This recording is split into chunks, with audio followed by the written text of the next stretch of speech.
Hey, how are you? Amy, how are you? I'm doing good. I'm Brian. It's nice to meet Good. you. Good to meet you too. I think that the first thing that, the first thing that after knowing your story, um, the first thing that I always resonate and what inspires me is the joy that exudes from you. Correct me if I'm wrong, but I think this summer was the 22-year anniversary of when your opportunity, your challenge hit yourself with spiral meningitis. Is that Right. correct? Yeah, I didn't have spinal meningitis. That's viral. I had Okay. bacterial meningitis. Yeah, I mean, it's wild to me actually that it's been that long. I think it has been 22 years. It was 1999 that I got hit, just blindsided by it.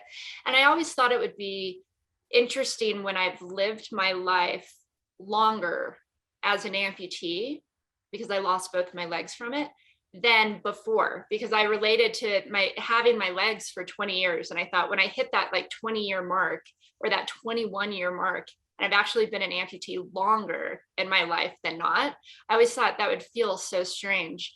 And I've hit that mark and it doesn't feel as weird as, like it just becomes your everyday life. You just adapt and not overcome, but it becomes who you are. So I think you said overcome to become, but it's like, yeah, I mean, it just, to me, it's like instead of overcoming it all, it's really just becoming more of who you are through the challenges you faced.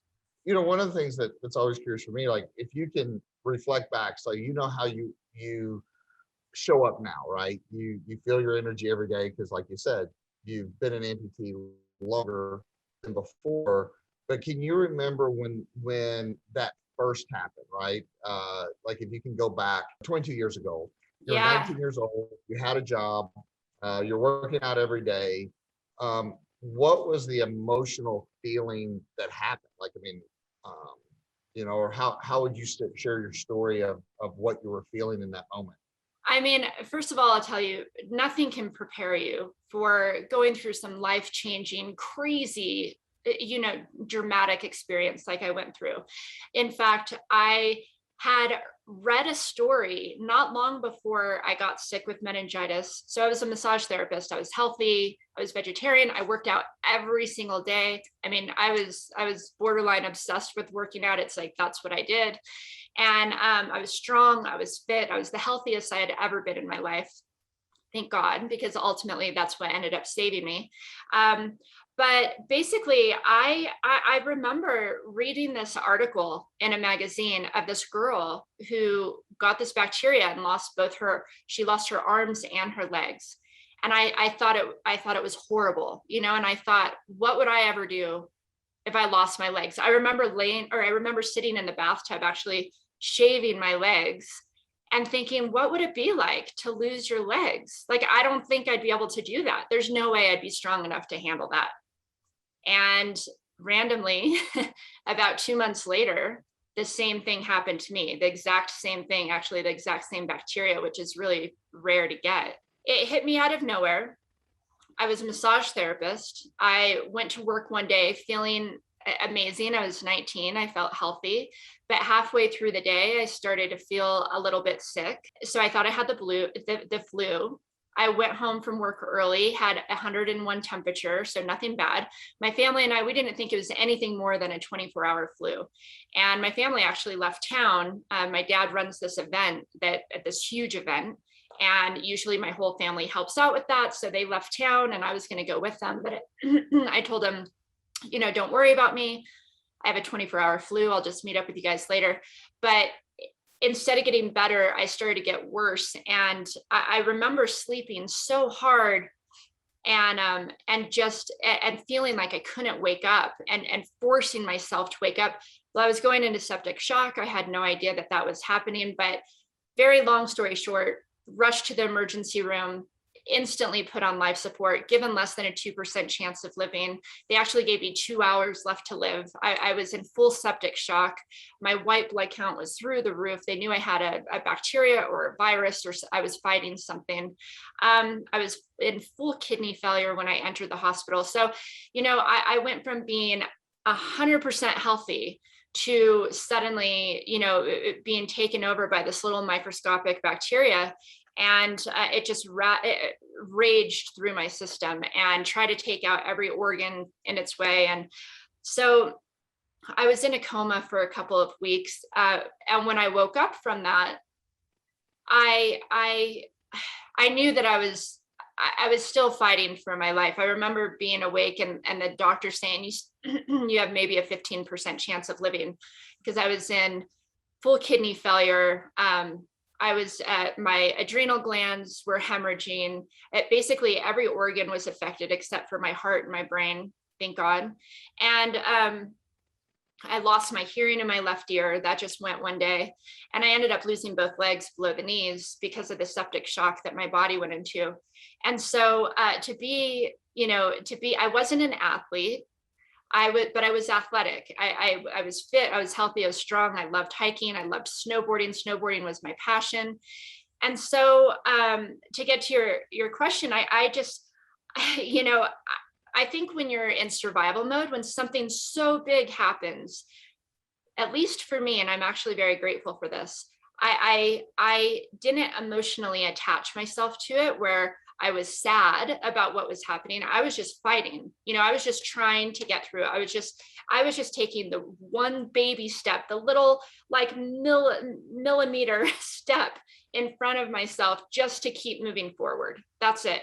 And there's something beautiful about that, because tragedy and challenge puts you in the moment.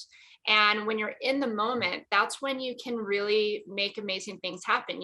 That's when you kind of start to maybe visualize the future. You're not looking behind. There was no going back. As soon as I lost my legs, there was no even looking back, talking about the past at all. It was done. It was over. And I had to just pick up and move forward with what I had. And ultimately, it led me to amazing places. So I've learned, honestly, some of my greatest lessons through some of my greatest challenges. And I think that goes for all of us. We're so scared to be greatly challenged, but that's also where you find out who you really are. At some level, every single person that hears you, they relate because they're all going through their own challenge, whether how big or how small for them, it's all relative. But just your attitude through that, some of the things that you said, like never looking back, like, and you ask yourself, like, if you look back, would have that created a different result of you even being here, right? Because our emotions, I think, play such a big part on where we end up, our destiny, or where we end up in our future. The question that was going through my brain when you were talking was, where did you get your courage, like, or your wiring? Because, your first 19 years of life, your model of the world, what gave you that foundation to give you the courage to keep moving forward, and the wiring? Honestly, I cannot say that I was necessarily naturally wired to overcome or to even stay positive through a challenge through this. Even my family, I was highly sensitive. I was a very emotional kid. Like, I'm so sensitive and empathetic to other people going through challenges. And my family actually had no idea, and I didn't know. They wouldn't have thought that I would go through it in the way that I did. So I can't say it was just a natural wiring that was, Amy's strong, she can get through anything. I think it kind of surprised all of us. I will tell you, for me, it all, like, the foundation of staying kind of positive throughout all of it was gratitude. Because when you're so close to death and you're so close to losing everything you have, in fact, I lost both my legs and I almost lost my hands. In fact, my hands were worse than my legs were. And so we thought I was losing my hands before losing my feet. And all of a sudden it flipped around one day. My hands started to get a little bit better, but my feet got worse. So they ended up amputating both my legs below the knees. I felt so grateful. I honestly felt like having that perspective that things can always be worse. For me, I almost lost my life, and I almost lost my hands. And I was a painter. I played the piano, and I was a massage therapist. I needed my hands. And so to walk out of there with not walk out, but roll out of there in a wheelchair with my hands, I felt so grateful, because I felt like, oh my gosh, it could have been so much worse. And I only lost my legs. I mean, I lost my legs, my kidneys, the hearing in my left ear, but I really felt like I only lost my legs. It could have been so much worse. So I really focused on what I had in my life. And I realized I've got my family who loves and supports me no matter what. I mean, I had no idea what my life was going to look like. I did not feel confident. I didn't feel as if I was going to go on and win Olympic medals or anything. I just felt like I am so grateful to have love and support in my life. And my family loves me no matter what. My friends love me no matter what. And that gave me confidence. And then I just felt so grateful that things could have been so much worse. And so I decided to really focus on what I have versus what I lost. And so for me, I think that was the foundation of staying positive. And, even to this day, everything in my life, I just went through a major injury in the last 2 years. And I have to go back to those kind of basic things that kept me going 20 years ago, which is being grateful for the moment, being in the moment. When you're in the moment, you really can make amazing things happen because you can think clear. You can kind of refocus your energy. Like life has changed. It's not what it was. So now you have this kind of opportunity to create it to be what you want it to be. Even though, I know that's hard to say when you're laying there and you don't have legs, but for me, that gave me almost an opportunity to visualize the type of life I wanted to live. And then I just had to figure out how to do it. I think we're all stronger than we think that we are at sometimes. I heard somebody say a long time ago that God won't ever put anything in front of you that you can't get through, right? And but one of the things that we talk a lot about, even at the More event, right, is that fear doesn't exist when you're in a state of gratitude. So we always, Yeah. we open up the event with a gratitude exercise, I love to get that. people cognizant, because that is a wiring, like to be able to go to a place where you are focused on what you have and not what's wrong. So that's awesome. Yeah. And I know that I'm a real big believer in the power of questions, right? And I think I heard in one of, maybe it was an interview or something I read from you where a question you asked yourself that you said had a big impact was if your life were a book, how would you want the story to go? Yeah. But kind of tell us about the circumstance that led you to asking yourself that question. That's what I was saying, laying there without both of my legs, not knowing what my life was going to be like. And it wasn't just losing both of my legs. I was in full kidney failure. I was hooked up to a dialysis machine every single night. I was doing this at-home dialysis. And so to me, I was faced with two massive things: losing my legs and getting new prosthetics. And so I was in that process of, am I going to comfortably walk again? I was 83 pounds. I was hooked to a dialysis machine because I was in full kidney failure. I had no idea what my life would be like. I had moments of being depressed, of laying in bed and literally not getting out for days at a time because I'm like, why? Why? I can't even get out and walk anywhere. I don't even know where I'm walking to. Like, I don't know what I'm doing. I don't know if I'm going to go back and be a massage therapist or snowboard or do the things that I love to do. So it's like you can stack all this fear on top of you. Like, can I ever walk again? Am I going to snowboard again? You can just get crushed under all these things we can't control and we have no answers for, or you can stack gratitude and also kind of, I think, allow yourself to visualize the possibilities. I don't think we do that enough. I don't think we let ourselves visualize the possibilities because we instantly get in our own way and say that's not possible. But right. I allowed myself to daydream. Like, what would my life look like if I did have control? And that's what made me think of this question. If my life was a book and I was the author, how would I want my story to go? Because I thought, well, I can't change what happened. I can't change the beginning of the story, but what if I could change the end of the story? Because I refused to believe that this situation I went through would dictate the life I was going to live. Like, I refused to believe that, I lost my legs, therefore I'm going to be disabled and lay in bed the rest of my life, and I'm never going to snowboard again, and I'm never going to live the life I want to live. Like I just refused to buy into that was going to be my life. And so I thought, well, if I could control the end of the story, if I wrote a book and I was writing out what happened, what would the end of the story be?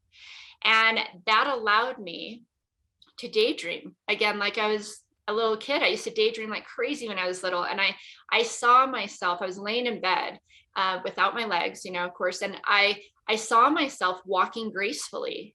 And I saw myself somehow helping other people through my journey. Like I saw myself standing on stage. I didn't know anything about motivational speaking, but I saw myself standing on stage telling people that no matter what you're going through, it's all going to be okay. Like it's all part of the plan. We just don't know that, and it's all going to be okay. And so I saw myself helping other people through my journey. And I saw myself snowboarding again. And I saw it so vividly that I felt it. My heart was beating out of my chest, and I was so excited, and I was starting to sweat, and I was breathing harder, and I felt it in my body. I saw it in my mind, and I felt it in my body. And I had such a conviction and such a belief that I would figure this out. And I got so excited by that challenge. And that I just carried that with me. And that's, I kind of made these goals for myself and started checking them off my list and just moving forward. But it really was that vision of what could I do or what can we do if there's not somebody telling us we can't, if we're not telling ourselves we can't, if the possibilities really are endless, we just have to truly believe that we can do it, what would that be? And so for me, visualization, like that experience of seeing yourself doing something and feeling it, getting excited about it. I don't think I would be where I'm at today, where I've not only gone on to snowboard, but, win Paralympic medals and, not just go on to help other people, but stand on stages across the world or, just all these things. I don't think I would have gone on to do these things if I didn't first see it and believe it, although I didn't know how. And I think that's what's interesting. I think we get in our own way because we always want to say, okay, but how? Like, but how are you going to snowboard? The how shows up though, right? Like if you believe and you feel it enough, the how will always show up. Exactly. That's what I always say. If you know your why, you know why you're doing it, then the how will figure itself out. It's not about the how, like it's about the belief, the true belief that you can do it. And you have to be flexible to change. You have to figure out how to do this. I'd have to get creative. Things may look different than I expected, but it's possible. So it's just, it's just following that belief and conviction in yourself that you can do it. And gosh, we use a very small percentage of our brains, like 10% of our brains. We can do so much incredible stuff if you really put your heart and your soul into it. I think a lot about this just through my journey, right? Which we all go through stuff, in my 20s and 30s and how much I've grown into my 40s. But it took me decades to get my feet underneath me, right? I think for everyone, whether it's prosthetics or not, we're going through this journey of life to get our feet underneath us. And once we get our feet underneath us and we become grounded, we can truly soar, we can truly fly, we can carry the weight of what our calling is or what we're volunteering for. And sometimes that process looks different. But I don't know, it's just when you said that, I just thought to myself, how many people that have legs, but their legs or their feet aren't underneath them properly, Right. Yeah. I think exactly. I think we all have our things that we have to figure out so we can feel grounded. And it's crazy to go from being a top, snowboarder to now just trying to get my legs right so I can just take some baby steps again. Tell us a little bit about the difficulty the last 2 years. Like from what I understand, you went through 7 or 8 surgeries over the last couple of years. And then like, how are you doing today? Like, how are you daydreaming from this point, right? Like where are you going in the next 10 years or the next 19 years or 20 years? Yeah. So so first of all, just because you've lived one story doesn't mean you're not going to live more. In fact, the longer we live, the more stories we're going to have. And so, I really thought like that was my story, right? I lost my legs and I lost my kidneys and I fought back and went further than I ever could have imagined. And truly over the last 20 years, my focus has been figuring out the possibilities and living my dreams. I've checked off everything on my bucket list. And I thought that I did it. I thought that I experienced what I was supposed to experience. I came back from this major, from losing my legs. And then all of a sudden, I got knocked off my feet again 2 years ago. So it was a year after the last Paralympic Games. I had just won 2 medals in Korea. I was snowboarding, best I've ever snowboarded. I was traveling the world and speaking. I was fit. I was healthy. I just felt, once again, it's so crazy. It's like 20 years ago when I lost my legs. I was the strongest and happiest, and just like everything was working for me. And then all of a sudden, exactly 20 years later, I'm at the same spot, strongest, healthiest I've ever been, got knocked off my feet again. And so I had 10 surgeries over the last 2 years, all to try to save my left leg. I ended up having 2 amputations, just trying to bring my leg a little bit shorter to catch more blood flow. And it's been intense, but, also once again, like, beautiful, miraculous things have happened. And if you look for the miracles, they're always there, but you got to look for them, and for me, so this entire femoral artery after 10 surgeries ended up shutting down completely just a few months ago. No blood at all was going down my femoral artery. However, something amazing happened, which is this other artery that's much smaller, that's up in your thigh, called the profunda. Overnight, it grew 3 times its normal size, and it started branching off little arterial pathways below the knee, literally like roots of a tree, and fully vascularizing my entire left leg. So now my body's running on a whole different reroute.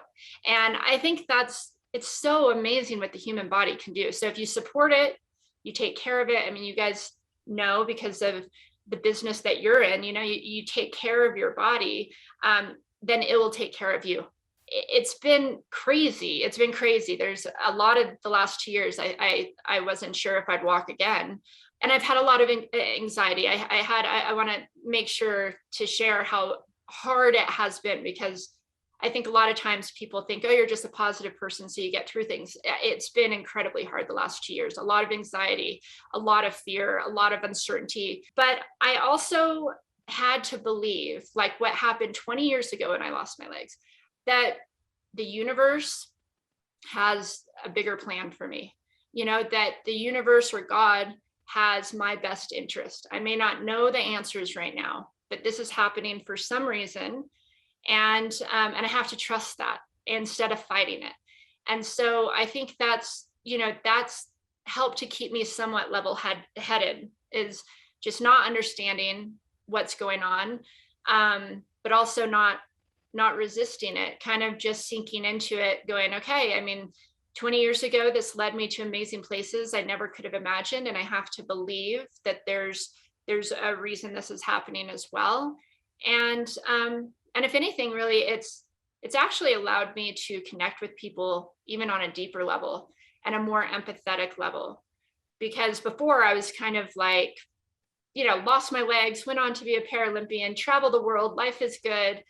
And now it's like, dealing with something that's ongoing, and that really knocked me down. And I had to work through anxiety much more than 20 years ago. I had to work through a lot of fear this year. I think it's allowed me to actually connect more with people, because I mean, that's the thing, the longer we live, the more challenges we're going to have. And I think it's just making sure you're set up so that you can get through them, and not just get over them, become your best self with everything that's happening. Like, it's not about overcoming and putting the challenges in the past. Like, if you can allow those challenges to become who you are, like it's okay. Like, you lean into them. That way you can learn from them, and you don't try to avoid them. And then you can grow from them as well. I personally believe that our trials, our tribulations, our challenges, those make up the melodies of our lives. That's kind of, it's like you said, that's what makes you you. It's what gives you your perspective and your wisdom. And I think that, you talk, or I've heard you talk in some interviews about about scars, that and embracing those scars, realizing that those scars are part of who you are and being able to go on and live your best life. So the association isn't about being embarrassed by them. It's like being inspired by them and embracing them.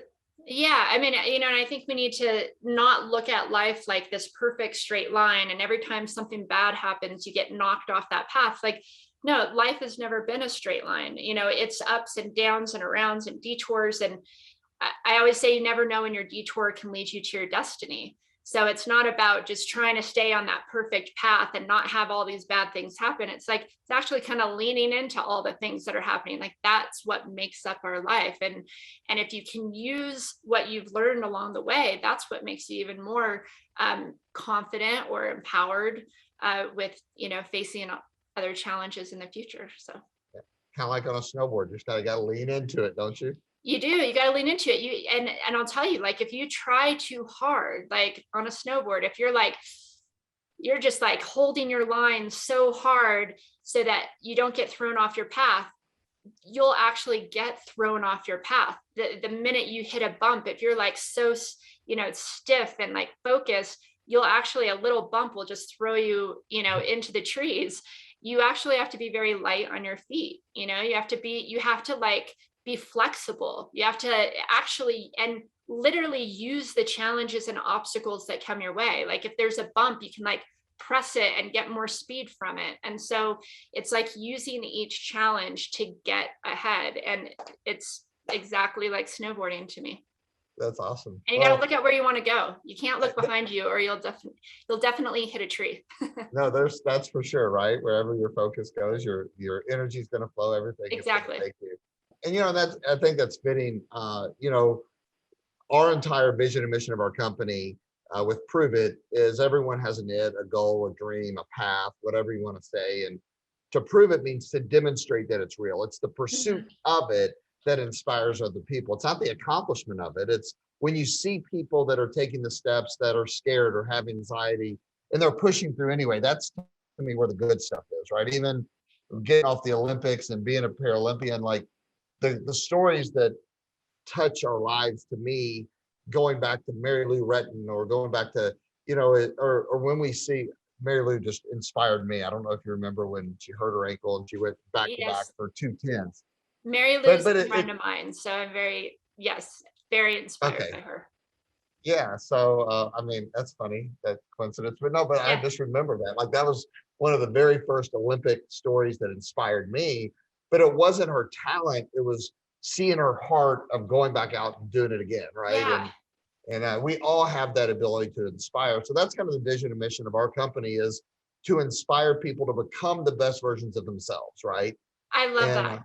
Right. And when you become, it's not like, that's not the end result. It's the becoming of it. It's the action that you're taking. It's the things that you're doing every day to be your best self. Like that's, I love that. I love the whole mission of your brand. What is one of your, I hate to put you on the spot, but one of your most favorite Olympic stories? Oh my gosh. I mean, I'm putting you on the spot pretty. Listen, the first thing that pops up in my head is there's a Brazilian Olympian, and I think he won gold in kayaking. So he's had such a rough life. He at 3 years old, he got diagnosed with something. Then at 5 years old, he got kidnapped and like it didn't see his family again for years. And then at 10 or 11 years old, he I think he was bit by a snake and lost a kidney and went through all this medical stuff, but then he went on to win a gold medal. So I feel like it's just one of those stories that like what doesn't kill you makes you stronger. You can choose to have all these things break you down to where you feel unworthy, or you can look at each one of these things as like, this is making me stronger, and you learn from each one of those things, and you go on and be able to be your best. I just feel like there's no rules, there's just no rules to life. We make our own rules, and we could either fall into believing that there's these rules that challenges happen and somehow you're not supposed to live a good life, or you can decide to rewrite the rules and believe that because of these challenges, you can go on to become stronger than you ever were before. And I think the people who believe that, like this Olympian, the people who believe that they go on to succeed, whether it's the Olympics or their business or something else. It's, you know, that's what I love about entrepreneurs. I think entrepreneurs, they always find a way. It's like, if it's not this business or brand over here, then it's this business or brand over here. Like, they're always on a mission to learn.